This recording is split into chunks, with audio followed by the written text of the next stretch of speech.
Hello and welcome to today's Advent reflection. I'm going to read to you from the Bible, from a letter called Paul's letter to the church at Corinth, the first letter that he wrote to them, and I'm going to read from chapter 1, from verses 3 down to verse 9. I always thank God for you, because of his grace given to you in our Lord Jesus Christ. For in him you've been enriched in every way, in all your speaking, in all your knowledge, because of our testimony about Christ was confirmed in you. Therefore you do not lack any spiritual gift, as you eagerly wait for our Lord Jesus Christ to be revealed. He will keep you strong to the end, so that you'll be blameless on the day of our Lord Jesus Christ. God, who has called you into fellowship with his Son, Jesus Christ, our Lord, is faithful. I wonder if you feel enriched this year. I wonder if you feel enriched as Christmas approaches. Maybe, or maybe not. Many of us have continued to live in relative comfort through this period of COVID. We've managed to cope through all the ups and downs of it and the restricted lives that we have had to live this year.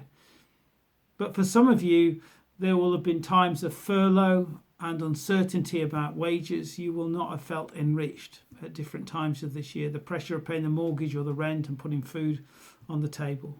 Sadly, some of you may have found yourselves made redundant through this COVID year.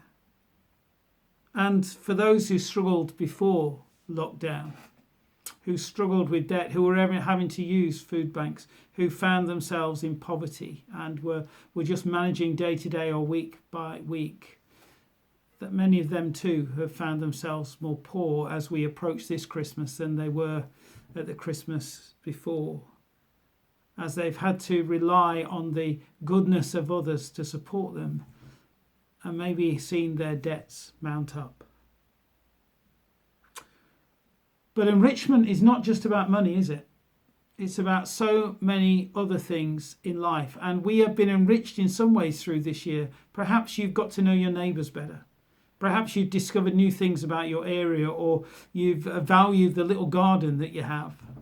And you've discovered some new things about nature that you've treasured this year that have enriched you beyond the material things of this world.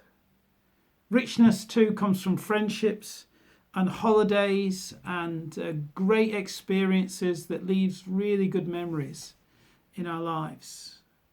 And this year, perhaps those things too have been lacking. As we come to the end of it, we feel, well, poorer again than we were last Christmas. And as we look ahead to Christmas, it's not going to be as rich as it might have been for many people. But despite our circumstances, the promise of this passage in the Bible stands true. You have been enriched in every way. Perhaps not about material enrichment, for this being made rich is wrapped up in Jesus, whose birth we await and celebrate in a few days. He wasn't rich in financial terms. He was born in a stable. He didn't have a cot or a carry cot to be put in. He was placed in a manger, which is where the animals lived. A few days after his birth, he was fleeing for his life as a refugee to a foreign country.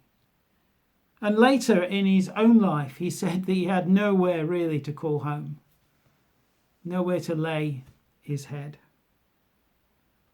And yet he was richer than we can possibly grasp or imagine.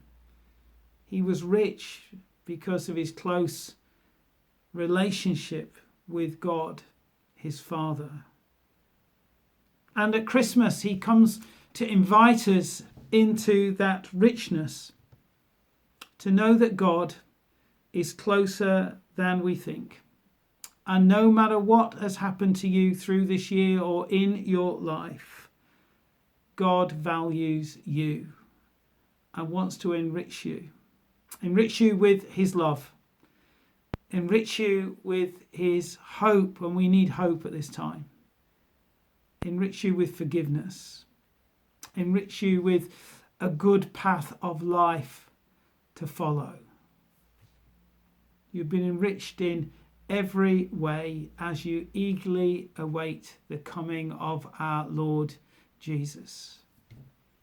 I wonder if you're eagerly awaiting his coming this year, this Christmas time.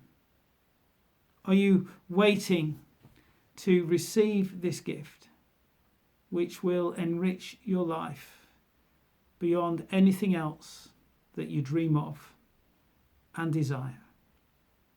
May you know his blessing, and may you know the hope of Jesus, God with us, through these days and into the new year. God bless.